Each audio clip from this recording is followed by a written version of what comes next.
Well, here we are. We're still on Arthur's property. This story is about a blood stallion, a chestnut stallion, that arrived on Arthur's property totally unannounced early one morning. One bright sunny morning, as I was splitting a few logs in Arthur's backyard, I heard the sound of hoofs trotting behind me. As I turned around, I saw a magnificent-looking chestnut stallion, snorting and throwing his head back as his shiny long mane danced in the morning sunlight. Just then, the house gate opened and Arthur came walking out. "You got a new horse, Arthur?" "No, mate. Why?" "Look over there near the silos. Isn't that one of yours?" "No way, Yorky. I don't know who owns him. And besides, he's a blood stallion. I can't think of anyone around here who would have a blood horse on his property. They can be pretty cranky at times." As Arthur walked towards the horse lifted his front feet off the ground about 2 feet and threw his head back and gave a happy neighing sound. Arthur kept walking straight towards him, and when he got a few feet away, the stallion turned and ran off up the yard towards the fence. When he came to the stock ram, he cleared it in one mighty leap and ran around the paddock, obviously to show off his breeding. "Let's get some tucker for him, Yorky. We'll put a saddle and bridle on him." "What's a saddle and bridle for, Arthur? Are you going to ride him?" "No, mate. You are." "Me? He's a racehorse, Arthur. I've only ridden stock horses that were well broken in." "No worries, Yorky. There's always a first time for everything, mate." "I tell you what, Arthur, you ride him first, and I'll ride him after, okay?" "Sounds good to me, Yorky. Let's get the gear." Once the gear was in the back of Arthur's old work ute, we drove over the ramp and into the paddock where the racehorse was cantering around. Arthur stopped the ute and got out to get the small bag of nuts. He walked over to the stallion with his hand outstretched and palm up, so the horse could see what was in his hand. As soon as he smelled and saw the nuts, he came cantering over. Arthur let him eat what was in his hand, and at the same time he was talking softly to him. "Fetch the bridle over, Yorky. Don't make any jerky movements. He may be shy." Very quietly I got the bridle out from the back of the ute and took it over to Arthur, who now had the racehorse eating out of his hand without a care. Arthur slipped the straps over his head and palmed the bit into his mouth, and all the horse was interested in was some more nuts. As soon as the bridle was in place, Arthur walked him around the paddock in a large circle. Then he said, "I'll grab the blanket and saddle, Yorky. Here, mate, you hold on to him while I saddle him up." The horse didn't seem to mind the saddle too much, but every now and again he jumped sideways, and Arthur said, "Whoa, boy, steady on there, big fellow." Once the saddle was in place, Arthur took the reins and mounted the big horse. He was a bit frisky, but Arthur was a great stockman, so it only took a minute or so before the horse knew that Arthur was in full control. "I'll ride him down the loosened paddock, Yorky, and we'll put him in the big open paddock across the road till I can find out Who owns him? Follow me down in the ute, mate, will you? No worries, Arthur, I said as I hopped in the driver's seat. I was by this time a pretty good driver.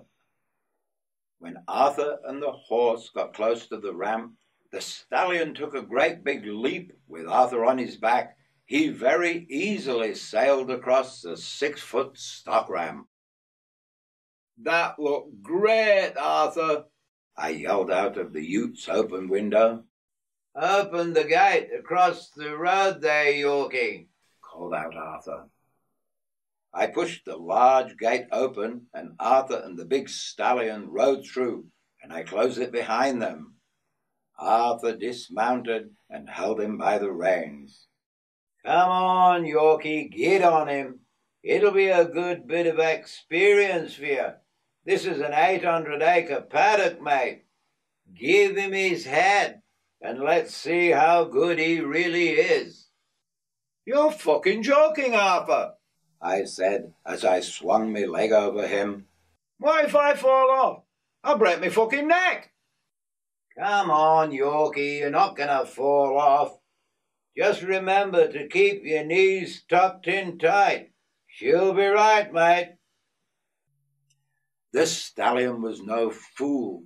He knew that I was nowhere near the horseman that Arthur was, and as soon as I let a bit of tension off the reins, he was off like a bat out of hell. Straight up the big open paddock he went, gaining speed at every stride. It was only a matter of seconds till he found his pace and then started to pull away towards his top speed. With me squatter's hat jammed down hard on me ears, I was hanging on for dear life. I tried to rein him in a bit, but there was no stopping him at all now. I applied a bit more tension to the reins, but it made no difference whatsoever. He just kept pulling away. At one point, I looked down towards the stirrup, and the ground seemed to be a brown blur. Oh, what the hell? There's no turning back now. I gave him a bit of encouragement by loosening the reins and giving him his head. A good dig from my boot heels, and he knew what to do. The fence posts were turning into a blur as he reached out for more ground. It was what I would imagine it to be like going around the racetrack. I was starting to like this, so I stood up in the stirrups and leaned down over his neck like I'd seen the jockeys do on me dad's TV. The fence was coming up soon, so I put a bit of pressure on the left-hand rein, and the stallion started to veer off to the left. We made a very large turn, and he pushed the ground from beneath his feet as he pounded them at full gallop. The blood was pumping through our veins, and the brim of Miss Squatter's hat was standing straight to attention as the wind made it quiver. His long chestnut mane was straight back as the wind whipped it from side to side. What a movie, I thought as I looked out over his large head and ears. I started to rein him in as we flew past the last pine trees. We still had a fair way to go to where Arthur was standing. I was taking no chances because he was a strong horse, plus the fact that I'd already experienced being thrown over a fence by Patches, and I didn't need that little experience again. It took me all my strength to pull him in, and I thought I was pretty strong. The more I pulled his head in, the more he tried to pull against me. I was almost going to panic when I felt him ease up a bit. He was hardly even blowing when we cantered up to where Arthur was standing by the old ute.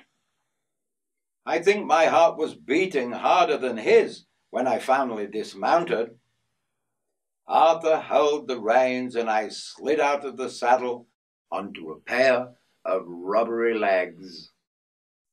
"We could make a jockey out of you," said Arthur, with a big grin on his face. "Fuck you, Arthur," I said as I walked around in a circle. "There's easier ways to make money than that." "You did pretty good, Yorky. At least you stayed on him. But I had my doubts at one point there." "Yeah, mate. Once he got wound up into his stride, there was no stopping him. I was going to walk him back, but he had other ideas." "Okay, mate. Let's turn him loose. There's a dam in this paddock, so he's got some drinking water, and we'll fetch him some chaff down after breakfast. Then I'll make a few phone calls tonight. See if I can find out who owns him." As we drove back to the house, I rolled a drum and said to Arthur, "That was a pretty exciting start to the day, eh, Arthur?" "A good ride first thing in the morning gets your heart started, Yorky. Ask any married cocky around the bush. They'll all tell you the same thing, mate." So that's my story of the racehorse. Now, do remember, this is a 16-year-old boy who left home at 15 and is out in the bush with no friends, no relatives, and got off to a really, really difficult start. Bert Booth's place, horrible. Jim Smith's place, a little bit better. Arthur's place, really, really good.